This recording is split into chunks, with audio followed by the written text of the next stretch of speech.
I think this generation wants to be more nuanced. And I think even, kind of maybe our cultural climate right now is, is calling for people to not be only extreme, but also go, wait, there's probably both and in a lot of situations. And I think it's hopefully creating empathy and understanding and a desire to be more complex and see humans as more complex than just this or that. Do you want to know how amazing people connect? Well, you're in the right place. Welcome to Marketing with Russ, aka #RussSelfie.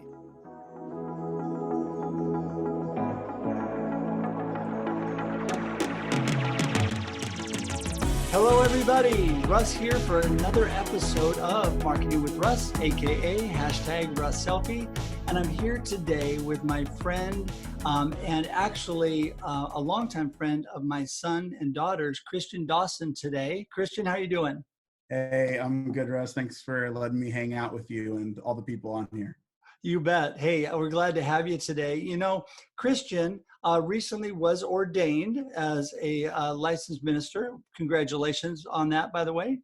Thank you. And he also is campus pastor at Northwest University. So he has a really unique insight, I think, to young adults, whether they're millennials or pre-millennials or post-millennials, young people, and their concept of all of what's going on today. And we're going to title our discussion today actually Connection and Conflict.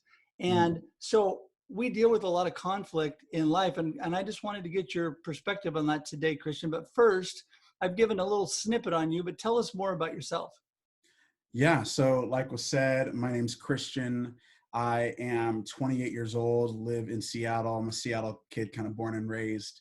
And I spend most of my time with college students out here at Northwest University in Kirkland, Washington. So most of my time is with a bunch of 18 to 22, 24-year-olds and processing all of life and faith and everything in between. And so it's a really fun, interesting experience where I get the honor of actually living basically with students. So my home is close to where these students live. And so I'm with them many days a week, more than just in a local church gathering, just kind of living life with them. So it's a real privilege and a pretty wild ride. And also, you are a very musical young man as well. I know that you've been involved with my son and daughter in different musical things, all going to Northwest University. But tell us a little bit about McKinney Dawson. Yeah, so my friend Caitlin McKinney, and again, my name's Christian Dawson. We used to be in a band, well, with your son, of course, for many years, where we got to travel across the country and lead worship and write music. And then about 4 years ago, 4 years ago, Caitlin and I, who are in the band, kind of felt some changes we wanted to make and do. And so the two of us formed a band called McKinney Dawson. The rest of the crew started a group called Blinn. And so Caitlin and I in this band, McKinney Dawson, still get to travel and lead worship and write songs. And it's so much fun. But the truth is, our first passion and priority is to be pastors and to pastor in our context. So Caitlin and her husband are pastors in Montana.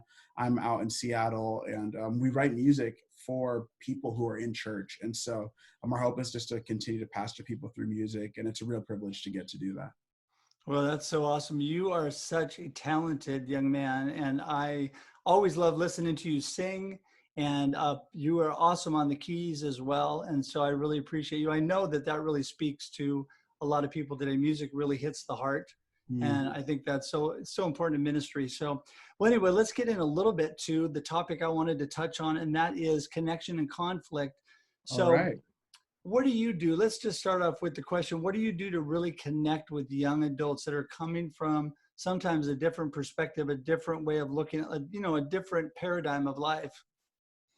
Yeah, so the group of students who I've been getting to be with and live with for these last couple of years are now moving from millennials to Gen Z. And so it's a different group of people than, my generation, even though I'm still a young adult. I think I'm still a young adult. And so, but it's a different generation. And so, this group really is, they're a lot more trusting, and they want to trust people. They want people who are older than them to walk with them in life. while they want to, be pioneers in a lot of ways, they don't feel the need to have to do it alone. And so, for me, really pragmatically, um, I'm honest with people who are younger than me. These students who I get to work with, I open up my life to them. To some of them, I open up my physical home, where I have them over for dinner and get to know them in that regard. I can't do that for all 947 of them, but there's some of them who I get to have in my actual like physical life in my house, and get to know them that way. But I've really learned that, truthfully, this group of people, they want people who are real and who are honest, who are open and want to listen, who want to talk, who want to share. They want to hear about my own mistakes and failures. They want to hear about my successes and wins. They're not as calloused or as individualized, I think, as kind of millennials in my generation is. They actually but they want to know you're trustworthy, which just comes from spending time with them and caring about them, remembering things. So for me, one thing I actually do is I keep a list in my phone. When students ask me to pray for them, I actually just keep a list in my phone that reminds me of different things. So when I talk to them, I can actually follow up and ask them, how is this thing going in your life, and actually not just care, but they want to know that I care. So I show them that through little things like that. Yeah, I think authenticity is just really so important today. I mean, it's so important in business and whatever we do. And we always talk about people do business with people they know, like, and they trust. And that's Mm-hmm. really all about connection. People connect with people they know, like, and trust. Yes, 100%. Yeah, I mean, if people don't feel like they can really trust you, they're never going to form that true connection that goes Right. beyond just surface knowledge. Right. So, And they don't want to be another transaction. They want to know that that we care about them right now, rather than just, in order to get the sale, or in order to get the altar call, or right. whatever your sphere might be. They want to know that you really care about them. Yeah. Yeah, and I think actually it's been amplified in this younger generation. They Oh yeah. really are deeper and deeper wanting to know that. I think some of my generation has been so busy flying through life to achieve, they've missed a lot of that. Where now they're settling back into, they really want authentic people, people that Mm-hmm. are really going to speak into their life. And I think you do an awesome job at that. Oh, thank you. You bet. You bet. One thing that you and I talked about before, I really think in all of this time, and we've had COVID, we've had the whole riots and all the stuff going on, it's pretty chaotic. What do you find as far as the pulse on that generation, how they're feeling about just everything in life going on? Chaotic is a really good word for it.